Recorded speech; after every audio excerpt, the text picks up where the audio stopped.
I am only as strong as you are. Kung nakikita ko, sobrang lakas ninyo at sobrang lakas ng pagmamahal ninyo sa bayan. Ganyan din ang nararamdaman ko.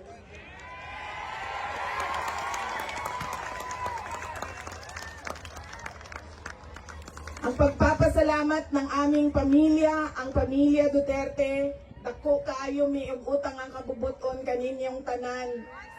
Sa higayon nga gihatag ninyo kanamo nga makaserbisyo sa atoang nasod. Napakalaki ng utang na loob namin sa inyong lahat sa pagkakataon na ibinibigay ninyo sa amin na makapaglingkod sa bayan. Maraming salamat po sa inyo, mga kababayan namin.